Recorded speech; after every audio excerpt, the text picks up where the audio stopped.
importante que cada uno de nuestros invitados, de manera breve, nos pueda contar, bajo su perspectiva, desde su mirada, por qué es necesaria una nueva constitución. Cada uno va a hacer su intervención y posteriormente vamos a abrir las palabras para que puedan hacer intervenciones, puedan realizar preguntas a cualquiera de ellos o a todos y podamos generar un diálogo y que esto sea lo más fluido posible. Bien, así que les paso entonces la palabra. Yo voy a ir moderando un poquito ya para que nos vayamos justamente analizando el tema de los tiempos. Y en primer lugar entonces le paso la palabra a Christopher Sarabia. Un aplauso. Hola, muy buenas tardes.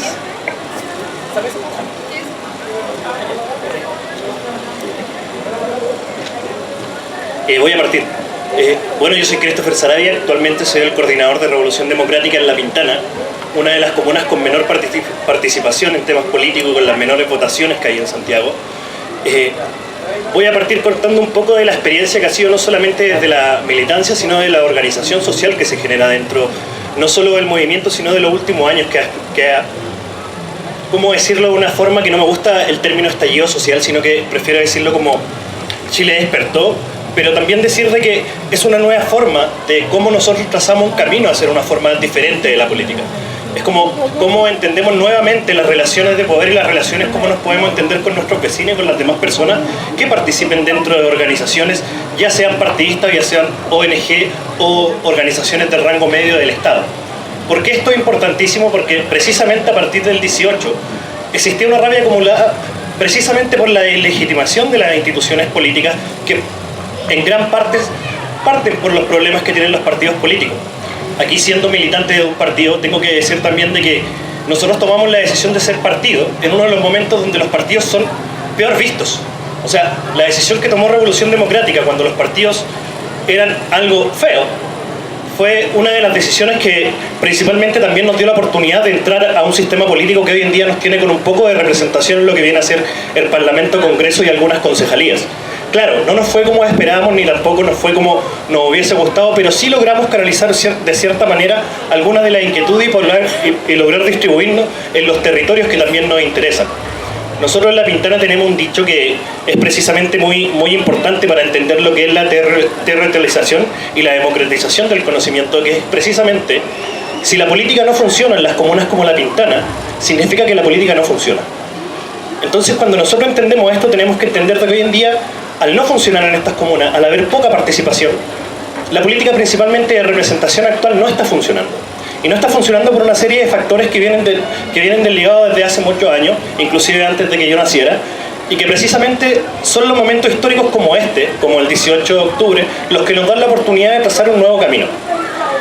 Yo creo que la apreciación más importante que uno puede sacar haciendo política en una de las comunas como La Pintana, en una de las comunas despolitizadas o con menor participación, es precisamente que a partir de esto la gente comenzó a interesarse, comenzó a entender de que ya no daba lo mismo por quién votar, ya no daba lo mismo no participar, sino que era necesario hacerse parte no solamente de la votación, sino también de informarse y también de fiscalizar.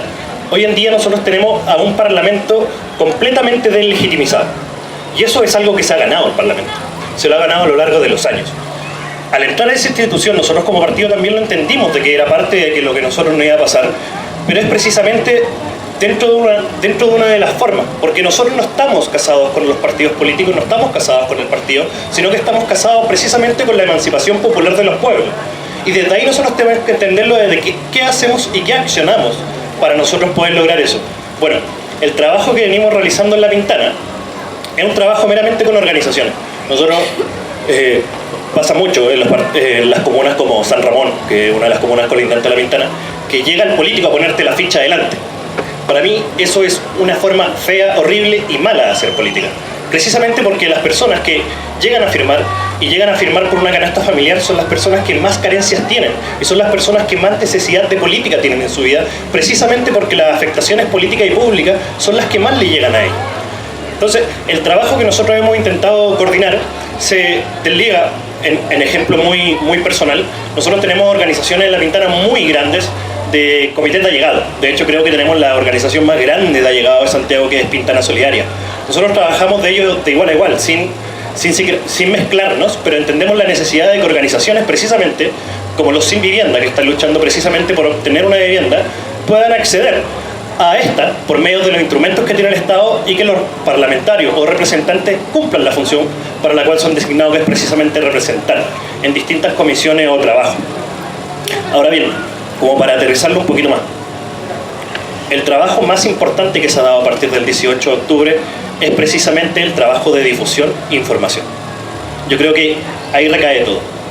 Nosotros tenemos la labor de las personas que hemos tenido acceso a una formación o acceso a información, de también democratizar esa información y descomplejizarla en cierto punto. Porque hoy en día, con el proceso que tenemos lineado, que es el proceso de una nueva constitución, existen muchas complejidades técnicas, muchas complejidades también que se nos plantean desde el ámbito de cómo se va a participar, cuál va a ser la participación, si hay efectiva participación para independientes, que aún no lo sabemos hasta que sea aprobado por el Senado y que todos tenemos la esperanza de que así sea. Pero aún tenemos muchas dudas. Y precisamente con el trabajo y con las dudas que tenemos que ir creando es el trabajo preponderante que tenemos que hacer en los territorios. O sea, ¿se escucha? Sí. Ya. Es precisamente lo que tenemos que hacer, difundir información. Por lo tanto, lo que uno está haciendo en estos momentos es participar en cabildos, donde las personas nos preguntan principalmente de qué va a cambiar la Constitución, todas las demandas sociales que nosotros tenemos. Y ahí es muy difícil aterrizar el cambio constitucional a las demandas, porque tenemos que explicar los decretos con fuerza de ley, tenemos que explicar las leyes orgánicas constitucionales, los quórum calificados, hacer casi una historiografía de que hasta el 2005 tuvimos senadores designados, luego hasta el 2015, 10 años después, tuvimos un sistema binominal que se cambió por el Dijón, que podemos tener diferencias y discrepancias de cómo funciona, pero entendemos de que es un paso en avance hacia lo que uno quisiese lograr, o un camino trazado a lo que uno le gustaría con una democracia más representativa. Y ahora tenemos un tercer problema, que es el Tribunal Constitucional, que ha hecho precisamente que la política desde el Parlamento haya sido deslegitimada de una manera muy grande. O sea, hay muchas apreciaciones. El acuerdo o el nuevo proceso de constitución no es lo que todos hubiéramos querido. En eso yo soy muy claro y siempre lo digo. No es lo que todos hubiéramos querido, pero sí es un camino trazado que da cierta esperanza para poder lograr cambios. Entonces, desde los territorios se ve una desconfianza profunda, precisamente porque los que firmaron el acuerdo y los que hicieron este camino son un mundo político que ya está deslegitimado y que plantea desde su inicio y desde su meollo una deslegitimación al proceso.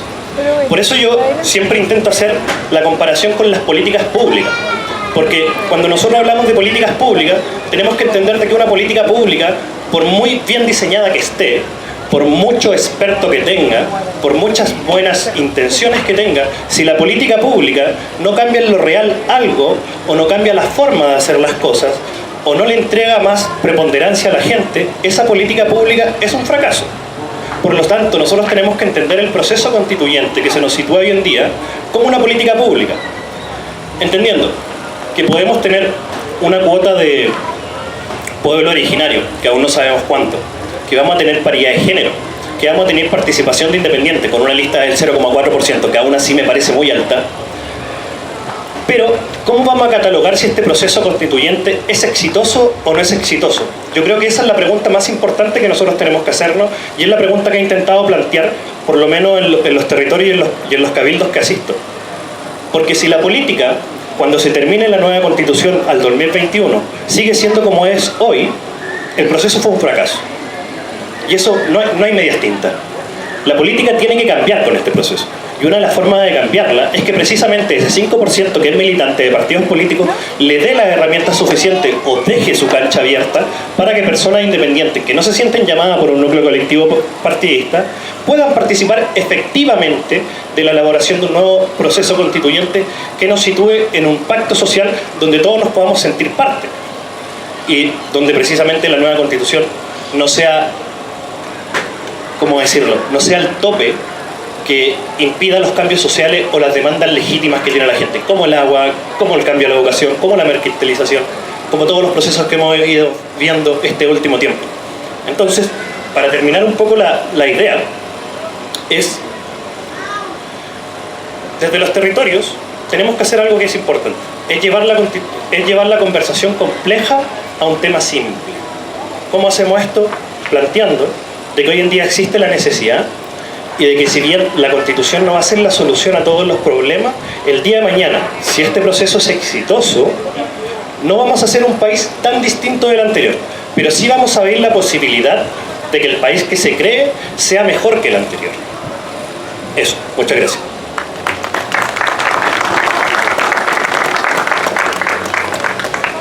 Muchas gracias a Christopher. Escuchamos entonces ahora a Jocelyn de Fundación Algarabía.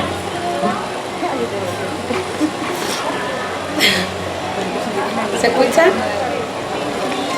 Bueno, yo pertenezco a Fundación Algarabía y lo que hace la fundación es trabajar con 3 áreas específicas, desde el área de la mediación, que es la educación, con foco en lo cívico, el arte y la cultura y el medio ambiente. Y es dar una información o conversar acerca de algo con estos 3 puntos, pero bien acotados, porque estos temas dan para largo, o sea, es como un conversatorio podríamos tener de cada uno de esos temas. Pero en el fondo lo que pretendo hacer, invitarlo a una reflexión muy corta con respecto a la importancia de estas 3 áreas, partiendo con la educación, que es fundamental, o sea, es la base para el desarrollo de cada uno de nosotros individualmente y de sociedad, y cómo el Estado se relaciona con la educación que tenemos hoy en día, o sea, la educación pública me refiero, porque en Chile hay distintos tipos de educación. Pero el Estado no nos garantiza una educación de calidad. Lo que el Estado hace nos da el derecho a escoger qué tipo de educación podemos tener. Y nosotros sabemos que en base a eso la educación que tenemos no es una real elección, porque finalmente se hace a través de los medios, y no todos tenemos los mismos medios económicos. Y eso es lo que más provoca la desigualdad que tenemos, yo creo, en este país, porque finalmente todo está relacionado a la educación. Y es súper triste ver eso, porque en términos incluso de infraestructura, de calidad, yo estoy hablando de la educación formal, desde la escolaridad hasta la educación superior, ver el trabajo que se hace con profesores, con alumnos de más de 40 alumnos por sala,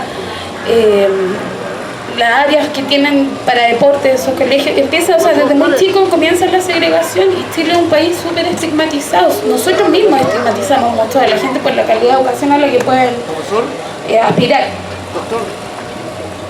Sin embargo, teniendo un cambio de la nueva Constitución, aun cuando nos dicen que sí, posiblemente podrían haber reformas, el Estado tiene que tener la obligación de garantizarnos una educación de calidad, que esa brecha ya se acabe. Finalmente, una de las características de nuestra identidad como país es ser un país sumamente clasista, y eso es lamentable, pero no estamos condenados a hacerlo toda la vida. Es partir con estos cambios que se ven muy grandes, pero yo creo que sí se podrían alcanzar.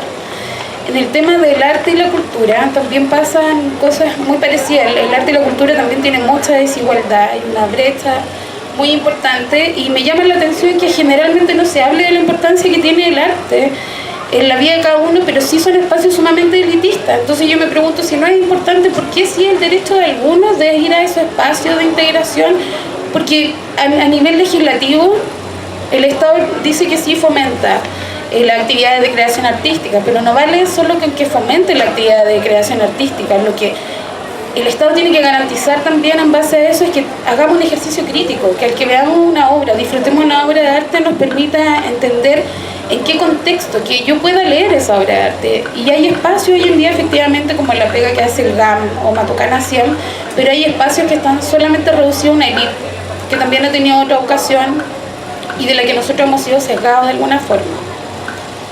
Además que como la legislación en cuanto a la cultura en Chile también lleva 30 años prácticamente, y parte desde una reparación, después de haber tenido una dictadura, cómo reparar el daño que se había provocado en la área de la cultura, revertir un poco el tema de la censura también. Entonces, todas esas cosas está bien, dicen que está democratizado porque invitan a distintos actores, no está democratizado porque finalmente siempre sigue sesgado para ciertos sectores porque hay mucha desigualdad, y eso yo creo que son los cambios importantes que deberíamos tener en la Constitución.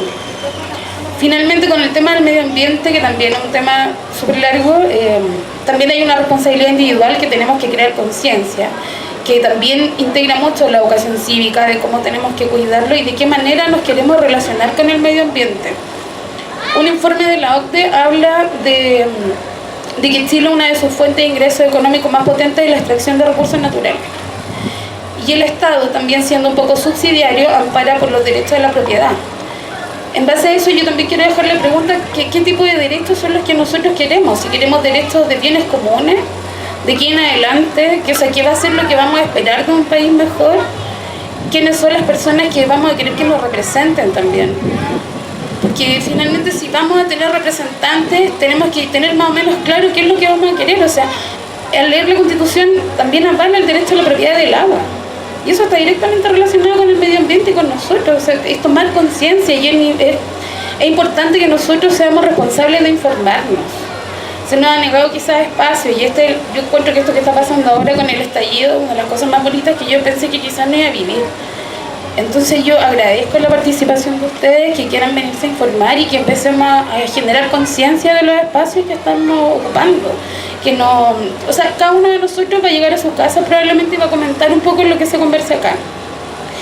Y ese es el ejercicio. Yo creo que hay diagnósticos que son súper claros, que son observaciones muy, muy pequeñas. Por ejemplo, cuando uno dice alguien que quiere estudiar algo relacionado con arte, está tan precarizado que generalmente a alguien uno le dice, pero ¿cómo voy a estudiar danza? ¿Cómo voy a estudiar teatro? O sea, y uno entiende también que hay una preocupación porque finalmente de qué vamos a vivir.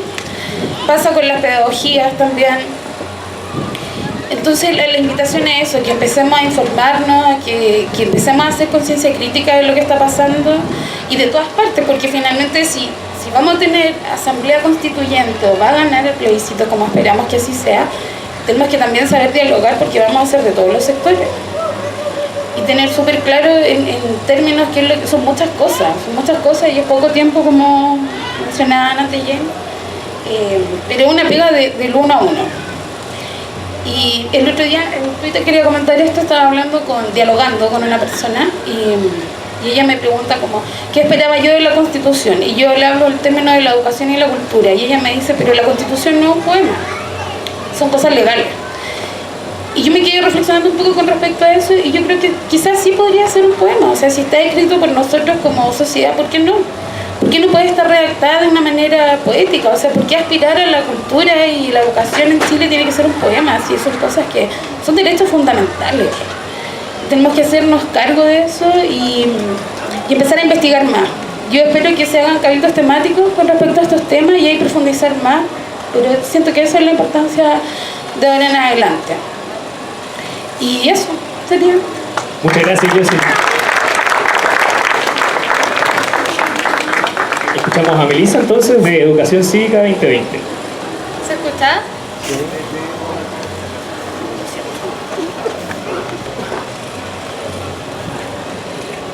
Buenas, mi nombre es Melissa, yo trabajo con una organización que se llama Educación Cívica 2020, que se creó después del estallido social, como se dice. Somos un grupo de distintos profesionales de las ciencias humanas que creó este grupo, como dije, para democratizar un poco la información y hacer llegar un poco más conceptos jurídicos a las poblaciones. Nosotros trabajamos en distintas comunas de Santiago, especialmente en La Florida y en Puente Alto, pero también hemos trabajado en La Granja, en Maipú, en Cerro Navia, en distintos lados, y nos ha funcionado súper bien. El motivo por el que yo estoy acá es porque vine a hablar sobre la Constitución actual un poco, porque desde mi área yo quiero un poco informar por qué esta genera tanto conflicto y básicamente quiero empezar por el tema de entender qué es una Constitución y para eso tenemos que pensar que el hombre es un ser social, que vive en sociedad y necesita del resto de las personas para tener objetivos comunes y alcanzarlos. Para poder lograr sus sueños, sus ideales, necesita vivir en sociedad. Y una sociedad, para que funcione, necesita ciertas reglas, organizaciones. Estas reglas son normas jurídicas que se crean en base a un poder delegado que le entregamos nosotros como pueblo a los representantes que van a crear estas normas jurídicas. Entonces nosotros como pueblo somos los soberanos y entregamos este poder de autodeterminación a ciertos representantes que al final van a ser el mandatario y que nos van a representar a nosotros. Entonces, el pueblo delega esta facultad, crea una norma jurídica principal y base que vendría siendo la Constitución, y esta norma básica y fundamental determina el contenido del resto de todo el ordenamiento jurídico. Entonces se piensa así que la Constitución es como la base de un edificio y sin esta el resto del edificio no se sostiene por sí sola. La Constitución es la norma que es primordial y tiene la mayor jerarquía dentro del ordenamiento jurídico, tanto de contenido como en formación de esta. El problema que tiene esta Constitución, además de su origen, que viene de una comisión de expertos, de la Comisión Ortúzar, que no fueron elegidos los miembros de manera democrática o por votación, es que es una Constitución económica, y eso implica que dentro de todo su organigrama y en su esencia establece ciertos principios de origen económico y que se llama el orden público económico. Entonces, estas normas económicas permiten que el mercado afecte todas las áreas de la sociedad chilena. O sea, el mercado influye en la cultura, el mercado influye en la educación, el mercado influye en el medio ambiente, en todos los aspectos de nuestra sociedad. Y bueno, eso se plasma en el artículo 1, inciso 3, que señala de forma implícita el principio de subsidiariedad, junto con otros artículos que están en el numeral, el artículo 19, que señala los derechos fundamentales. Básicamente lo que la Constitución señala es que esta Carta Magna protege los grupos intermedios y le da la autonomía suficiente para que estos actúen de manera independiente y que el Estado no debe intervenir cuando la empresa o el mercado puede cumplir una función por sí sola. Ese vendría siendo el principio de subsidiariedad. Y bueno, también se protege esta Constitución económica porque la Constitución señala distintos derechos relacionados con ámbitos de libertad y de propiedad que hacen que al final tenga una máxima protección, que son, por ejemplo, la libertad de empresa, la no discriminación de los tributos, la libertad de emprender una actividad económica, la libertad de adquirir el dominio y al final una serie de derechos que están en la Constitución que al final protege de sobremanera el ámbito de la propiedad en Chile. Y más aún cuando son los únicos derechos que en el fondo tienen una garantía de protección, que es el recurso de protección, a diferencia de los derechos sociales que no tienen ninguna protección, que simplemente están señalados en la Constitución, pero no hay ninguna forma de hacerlo efectivo en un procedimiento judicial. No hay una forma de que uno pueda sentir que tu derecho fue vulnerado y solicitar el amparo jurídico. Y más aún, estos derechos que están señalados en la Constitución y que tienen origen social, y que me refiero con ello a educación, a salud, seguridad social, por ejemplo, están normados de tal manera en que siempre se ve desde la óptica de la libertad. Por eso se dice que se tiene acceso, o sea, que se tiene derecho al acceso a distintos sistemas de pensiones o sistemas de centros de salud público-privado, se tiene acceso al derecho de salud, al derecho a la educación, distintas formas de regularlo, pero siempre desde la óptica de la libertad, como que se tiene acceso a un sistema público o a un sistema privado. Y el problema es que esta Constitución económica genera que el mercado influya tanto en todos los aspectos de nuestra vida que genera ciertas barreras de ingreso. Porque si tú no tienes la plata para poder pagar un servicio, simplemente no vas a poder adquirirlo y ahí se genera un problema de desigualdad estructural grande que abarca todos los ámbitos en los cuales nosotros vivimos. Entonces, en el fondo el problema es que es una Constitución que avala 100% el libre mercado y que no da garantías de un Estado social de derecho y ciertas protecciones mínimas que son necesarias para que todas las personas estemos en igualdad de condiciones, tanto en materia de salud como educación y otra serie de derechos. Además de que hay otros derechos sociales que la Constitución ni siquiera nombra, como por ejemplo el derecho a la vivienda, el derecho al alimento, son derechos que perfectamente podría tener una regulación y un amparo estatal, pero que no se señala y básicamente se deja materia de decretos y de leyes. Entonces, eso vendría siendo mi punto de vista. La idea es que fomentar la idea de un Estado social que permita que el Estado genere más ingresos para este tipo de derechos y al final logremos un poco de igualdad de condiciones para que todos podamos desarrollarnos como personas de manera libre e igualitaria. Y eso es. Muchas gracias. Muchas gracias a la abogada Melissa Tapia. Le pasamos el micrófono entonces ahora al doctor James Hamilton, director de la Fundación para la Confianza. Hola a todos, muchas gracias por estar acá. Gracias, Cristian, por la invitación. En realidad es un privilegio poder estar aquí aprendiendo y escuchando los diferentes puntos de vista. Lo que yo puedo aportar desde mi perspectiva es una visión que al principio sentía que era un poco distinta, que era una visión muy personal por la experiencia y la vivencia. Junto con Juan Carlos Cruz y José Andrés Murillo nos tocó dar una pelea, una lucha quizá muy difícil contra una forma de abuso y de poder, un abuso de conciencia espiritual y físico también, con lo cual estuvimos 10 años enfrentando a la iglesia. Esos 10 años de duros momentos, en ellos nos fuimos dando cuenta que no estábamos enfrentando solo a la iglesia y solo a un cura o un sacerdote, ni tampoco a los fanatismos, sino que empezamos a ver los diferentes rostros del abuso. Empezamos a ver cómo los medios tenían controlada la información. Y de ahí rápidamente nos dimos cuenta que los medios estaban controlados por los dueños de los medios.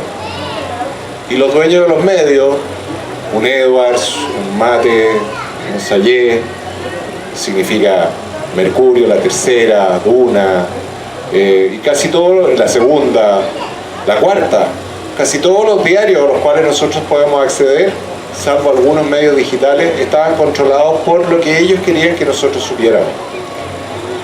Y así estuvieron muchos años también denostándonos, hablando mal de nosotros y tratando de prestigiarnos en este enfrentamiento para tratar de mostrar una realidad o una verdad, nuestra verdad. Y en ese camino también nos encontramos con el abuso de las instituciones establecidas. Y nos dimos cuenta que las instituciones en Chile no estaban destinadas a servir a las personas. De alguna manera estaban destinadas a tratar de mantener el orden público, el estatus de la gente que quería su tranquilidad, que no le movieran mucho el piso. Y así también llegamos a enfrentar al Estado. Dimos diferentes, de alguna manera, trabajos enfrentándolo, que terminaron culminando en la ley de imprescriptibilidad, en que hoy en día un abuso a un menor o adolescente se puede perseguir de por vida. Y no solo de por vida, sino que también se siguió dando una pelea y se puede perseguir desde el punto de vista penal y civil de por vida. Con lo que se estableció que la responsabilidad no era solamente del abusador, sino también era responsabilidad del garante. O sea, no solamente del párroco, sino que del obispo, que ponía al párroco en ese lugar. No solamente del profesor de un colegio, sino que también del colegio y su dirección tenían que hacerse responsables por quizás no haber hecho un test psicológico o no evaluar adecuadamente a ese profesor. Entonces así nos fuimos, de alguna manera, nos fuimos encontrando también con el abuso en la justicia, donde nos dimos cuenta que los mismos jueces, muchos de ellos, no todos, pero muchos, estaban de alguna manera coludidos con estos otros diferentes poderes.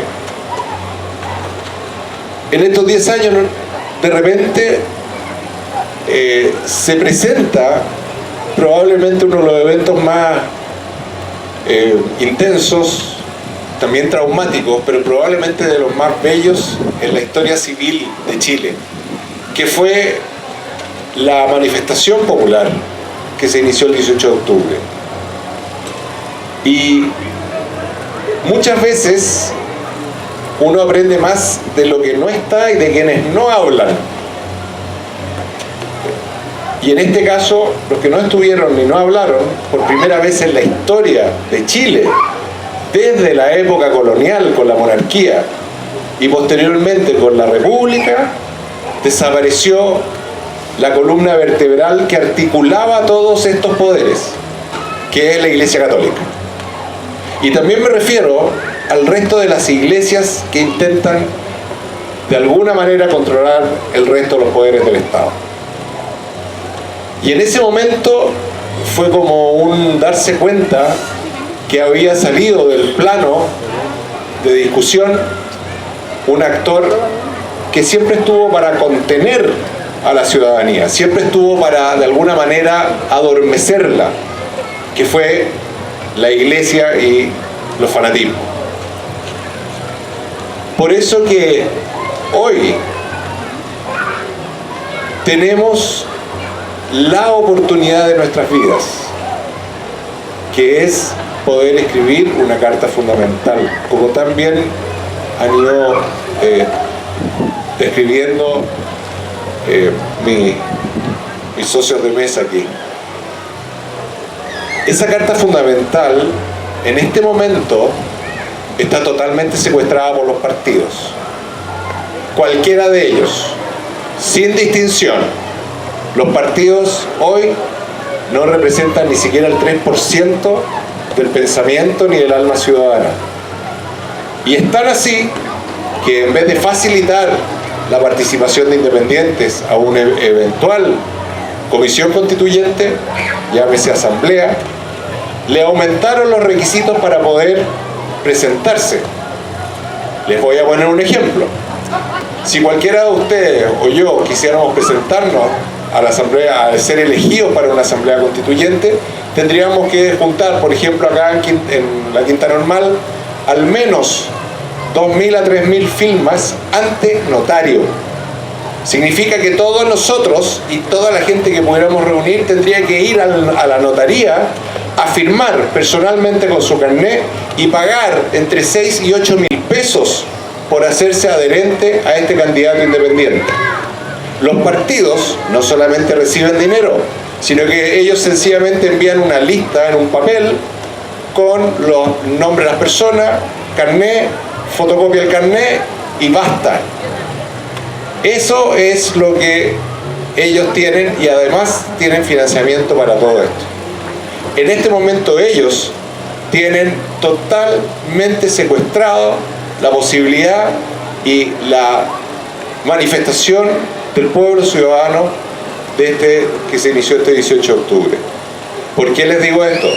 Porque todas estas reuniones que nosotros tenemos no van a servir de nada si es que no empezamos a aclararle a los partidos que esto no es un pedir permiso.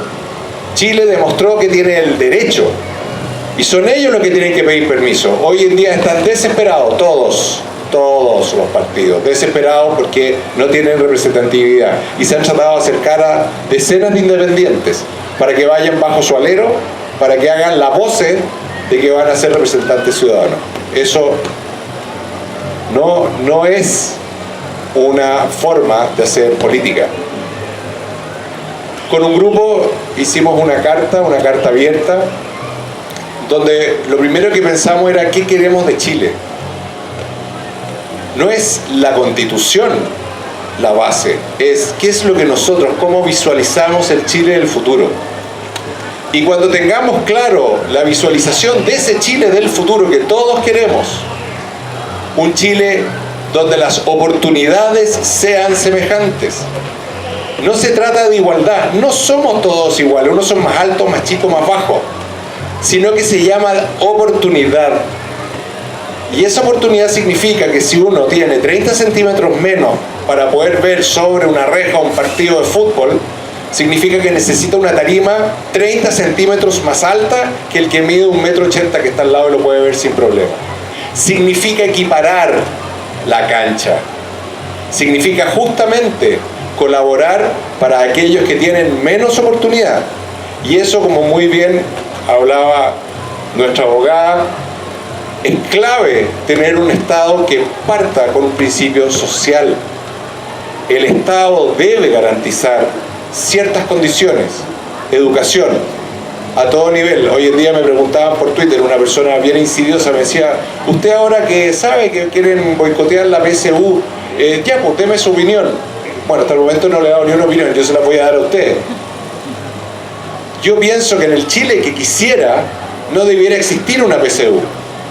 En el Chile que quisiera, debiera existir una oportunidad desde que el niño nace, de buena alimentación, de buen estímulo, de estar en un medio ambiente favorable, donde pueda crecer con estímulo, donde pueda ser expuesto al arte, a la poesía, como decían, y donde pueda tener la misma oportunidad, mismo tipo de materias, mismas capacidades, las mismas condiciones que cualquiera, para poder presentarse a la carrera que quiera, y donde su esfuerzo, existiendo ya las condiciones previas, donde su esfuerzo o su dedicación sean lo que lo vaya de alguna manera llevando hacia adelante.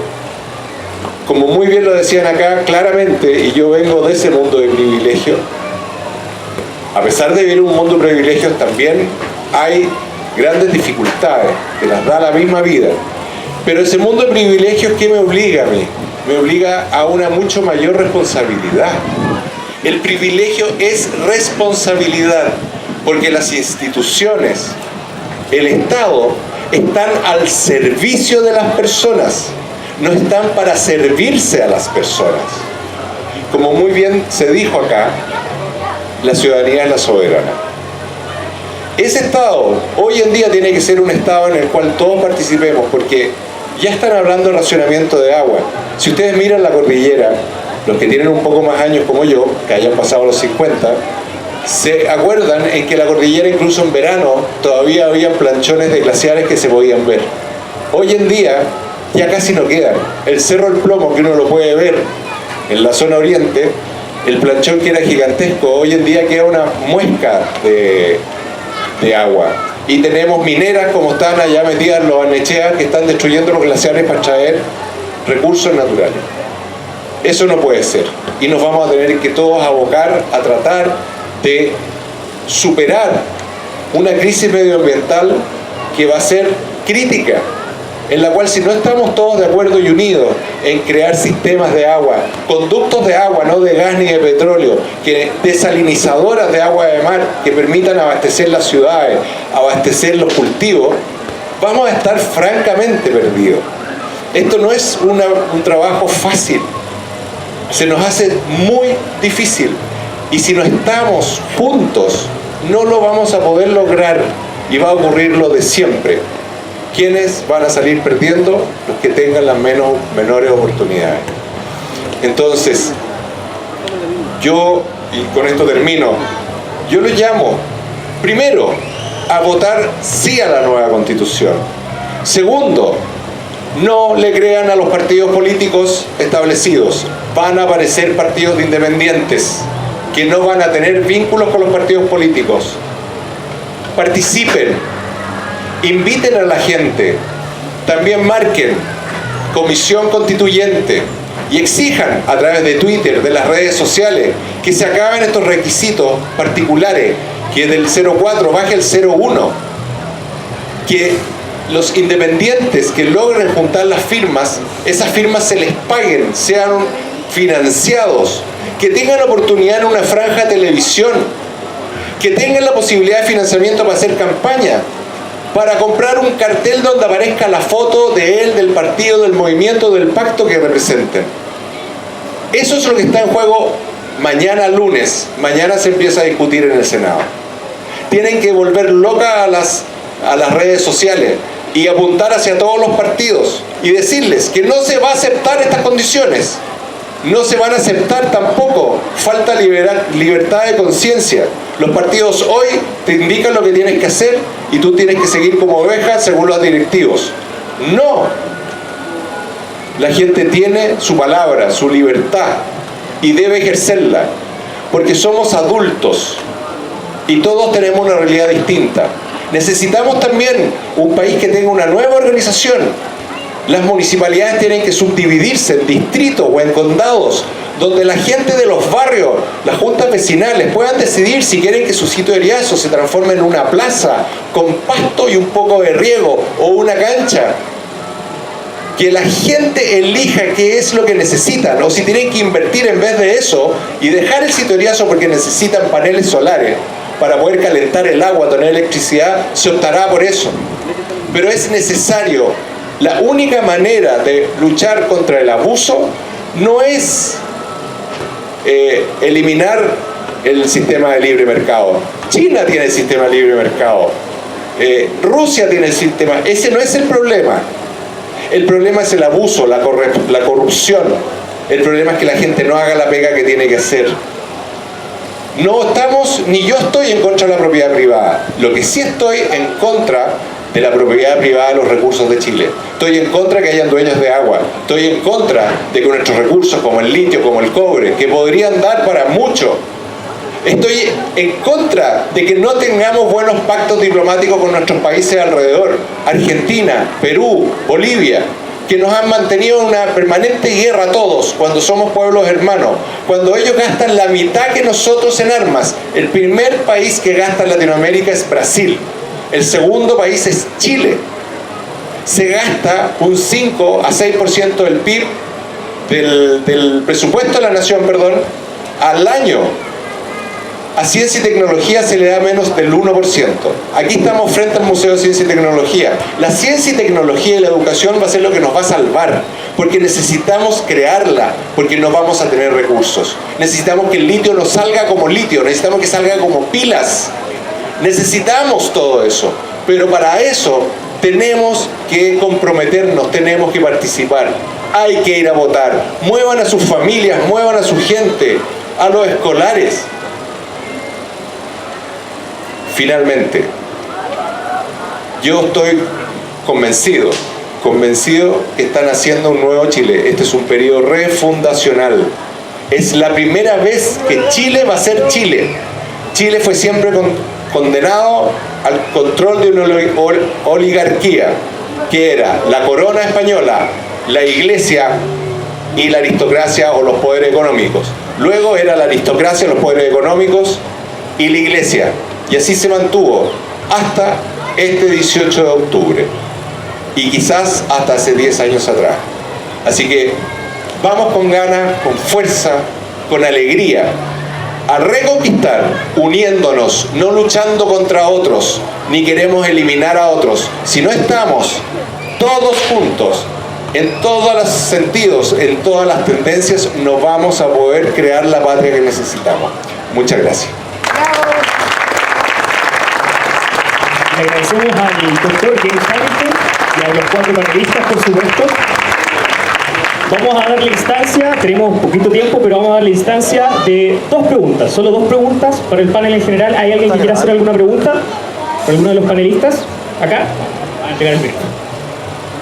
Muchas gracias por la instancia. Estamos todos presentes con esta presentación.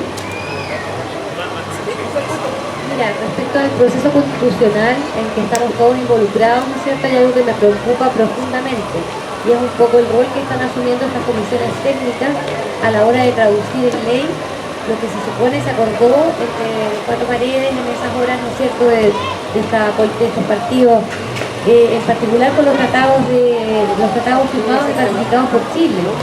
Se está diciendo que tendría el rango constitucional. Eso es una aberración, por cuanto lo que nosotros tenemos ahora respecto al rango constitucional de los tratados es lo que protege los derechos humanos.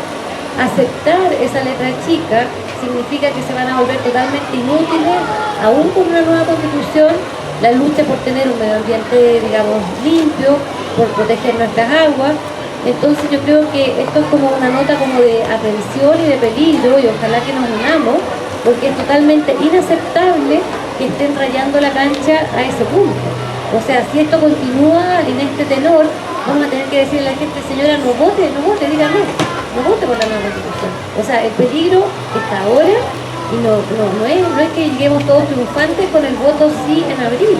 O sea, están habiendo una serie de movidas, ¿no es cierto?, que tenemos que unirnos y denunciarlas. Yo creo que es algo muy peligroso lo que está pasando.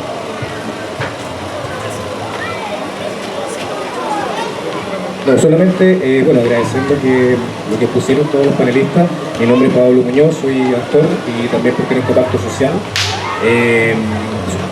Estoy muy de acuerdo en que si no estamos unidos en este proceso constituyente, corremos el riesgo de que se boicotee el proceso. Ya hay campañas de desinformación, son bastante fuertes las cosas.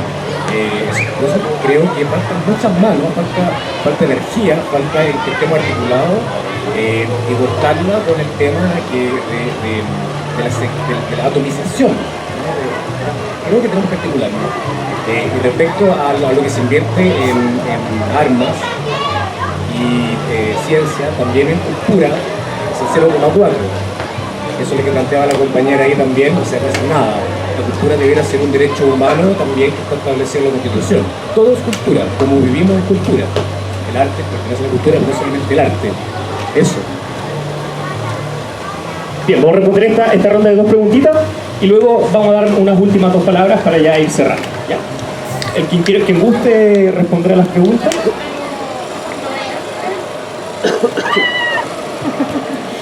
Con respecto a lo que tú estabas comentando con el arte, sí, o sea, la cultura no es solo arte, pero ese ha sido el mecanismo desde que se legisló con respecto a las materias de arte y cultura. O sea, la única vía hoy en día para financiar los proyectos de arte y cultura en general parece ser el fondar.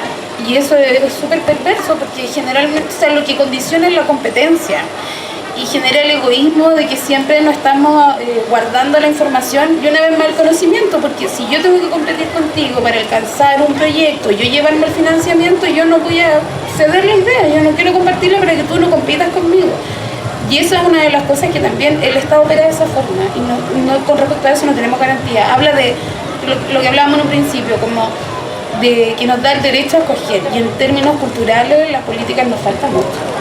Pero por eso también creo que sí, eso tiene que tocarlo en la Constitución, más allá de que sean leyes y no tenga que ver directamente con la Constitución. Pero me imagino que sí, bueno, la abogada debe saber que sí puede estar sostenido dentro de la Constitución cuáles van a ser las políticas que queremos para eso. Y pasa también con la educación, ¿no? O sea, las mediciones, por ejemplo, de lo que hace un poco el CIMSE, que miden ciertas habilidades y capacidades para los niños, como el incentivo perverso, porque para que el CIMSE tengan subvenciones estatales en los colegios, tiene que tener cierta norma en CIMSE, llegar a cierta evaluación. Entonces la pregunta es, como lo que decía James, con respecto a que todos tuviéramos las mismas oportunidades, ¿qué pasa con el niño que además de ser pobre no cumple con las habilidades que mide el CIMSE? O sea, ¿qué pasa con él? ¿Dónde llega? ¿Cuáles son las oportunidades que él tiene? Esas son las preguntas que tenemos que seguirnos planteando y cómo lo vamos a resolver. Y efectivamente también tenemos poco tiempo para ir apuntando rápidamente a esa área.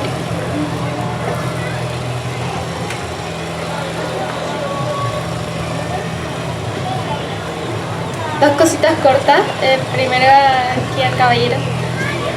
Me parece aberrante la campaña de contrainformación que están haciendo. O sea, yo vi un letrero que decía que en la nueva Constitución no se iba a asegurar el derecho a la libertad de expresión. Claro, porque mucha gente, especialmente de derecha, piensa que, bueno, a mí nunca me dejan hablar. O sea, siempre ustedes hablan por mi libertad para hablar donde está. Entonces, no sé de qué forma piensan que creen que solo ellos tienen derecho a libertad de expresión y nosotros no la tenemos.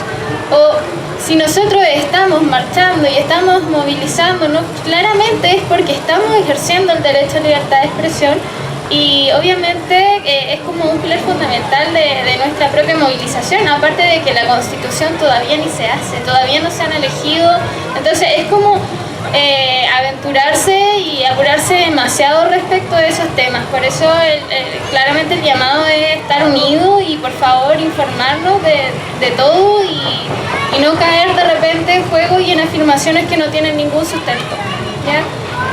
Respecto a lo que dijo aquí ella, ¿cuál es tu nombre? ¿Paula? Más que una pregunta fue como una afirmación, ¿cierto? Claro, porque las comisiones técnicas están... Bueno, todo se estableció en el pacto social, el pacto por la paz que se creó en noviembre, y eso sentó ciertas bases de las que no todos estábamos muy de acuerdo. Ahora, en la materia que ellos pueden regular, yo pienso que también que ellos plantean, la comisión técnica, yo pienso que también puede cambiarse si se regula por medio de reforma constitucional o de ley por el Congreso. Yo creo que si la comisión se estableció ya y si la comisión llegase a señalar algo como una idea a futuro o un mecanismo, creo que no es tan inamovible. Creo que si hay suficiente presión social y si tenemos cierto apoyo, creo que podríamos modificar ciertas cosas. Y claramente hay que tener cuidado con esta comisión porque se está tomando muchas atribuciones. Y llegar a arreglar el tema de la jerarquía de los tratados internacionales, como le decía ella, es un tema súper debatido en derecho que ni siquiera, que costó mucho para que se llegara a un acuerdo. Entonces que lleguen a arreglar ese tema para nosotros es como bastante chocante un poco.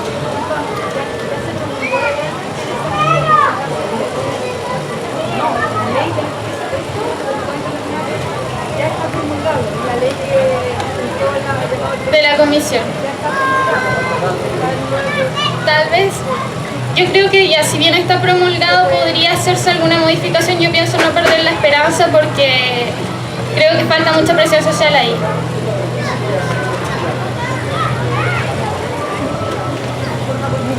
Yo sé que tenemos muchas ganas de hablar porque hay muchísimas, una infinidad de temas que yo estoy seguro que a todos nos encantaría hablar, pero no se desanimen porque todos vamos a tener la oportunidad de hablar en el Cabildo Express, ¿ya?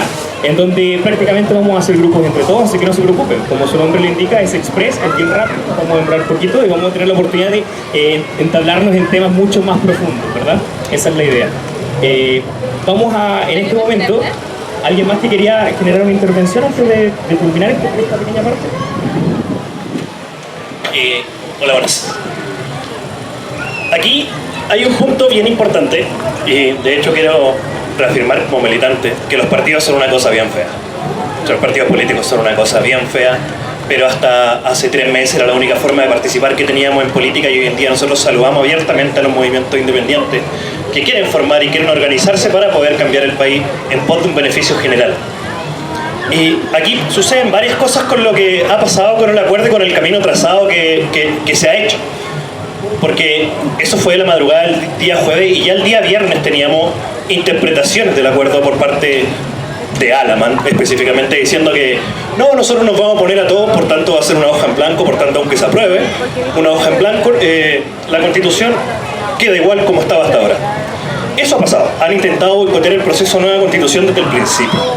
Porque hay personas y hay sectores que son fanáticos, porque no podemos llamarlos de otra manera, que son extremadamente fanáticos de intentar mantener y conservar cierto rango de poder en una carta fundamental que esto nos representa. Entonces, sí es muy importante el tema de los tratados internacionales porque nosotros podríamos de buena fe pensar, no, podemos reafirmarlo de nuevo, podemos tener con un nuevo Congreso que va a ser la nueva forma de hacer política que esperamos que salga, volver a firmar todos los tratados o precisamente que estos sigan manteniéndose en el tiempo, porque entendemos de que la nueva Constitución no va a negarse a tener derecho humano en Chile, o sea, sería una desfachatez, sería una idiotez, un balazo en los pies y un desconocimiento de la historia de Chile completo. Entonces, ese tipo de ciertas cosas que se intentan meter como a la cola, como muy a la interpretación del mundo abierto y que hay un sector muy fanático que lo interpreta de la peor manera para crear una especie de quimera o leviatán o de miedo generalizado para con el proceso, para que precisamente las personas que quieren participar del proceso entiendan esto del legitimado desde antes, para que precisamente esto caiga y ellos, que son el 35% desde la vuelta a la democracia, desde el proceso histórico, puedan tener una mayor representación, puedan ser la minoría sobre representada que siempre han sido. Entonces, ¿cómo nos mantenemos atentos a este proceso? O sea, el proceso aún ni siquiera está cerrado, Lo único que tenemos es que hay un plebiscito en abril. Todo lo demás es materia de discusión de ley orgánica constitucional. ¿Cómo podemos nosotros ejercer presión? Precisamente con movilización. No solamente movilización que nosotros hacemos en la calle, sino que movilización también por Twitter, por redes sociales, y exigirle a nuestros mismos representantes que puedan participar y hacer más valer la representación que nosotros queremos en los territorios. Eso. Bien, escuchamos a James entonces para cerrar esta última parte del conversatorio, antes de que tengamos que irse la gente del museo. Es solo porque la gente del museo tiene que cerrar. Escuchemos a James. Cortito, muchas gracias por las observaciones porque son muy atingentes. Quisiera comentar una casi anécdota. Hace unos días atrás, junto con el grupo que suscribimos una carta que se hizo pública, nos preguntaban, pero ¿y ustedes en qué parte del espectro político se ubican? Insistentemente. Entonces, quizás fuimos un poquito bruscos, pero le dijimos a esta persona, una persona conocida, bien intelectualmente muy capaz, y nos dijo, pero insisto, ¿en qué parte del espectro? Y nosotros le dijimos, nosotros estamos por sobre el espectro. No queremos que nos rotulen en ningún espectro político. No queremos izquierdas, no queremos derechas, queremos Chile. Y eso no lo lograba entender. No queremos la política tradicional, queremos una nueva política. La política que viene de los ciudadanos, del pueblo. Somos nosotros los que tenemos que empezar a hacer una nueva política y que no nos rotulen. Ni a uno lo rotulen de Cuba, ni de esto, ni de lo otro. Somos personas, individuos, ciudadanos. Tampoco queremos que nos rotulen de niños y que tomen las decisiones por nosotros. La nueva política es la política que se aleja de los estereotipos y las estrategizaciones previas, porque si no, tarde o temprano vamos a seguir los mismos caminos que ya están muy marcados en este recorrido. Así que participen en lo que les propone Cristian en los caminos, en sus lugares donde viven, movilicen a sus vecinos, háganlo, de ustedes va a depender lo que vaya a pasar en el futuro de este país. Les insisto, muévanse, participen en redes sociales. No se imaginan lo que siguen las redes sociales los dirigentes de este país. Con red social potente, movilizaciones pacíficas, este país va a cambiar. No dejen de movilizarse. Muchas gracias.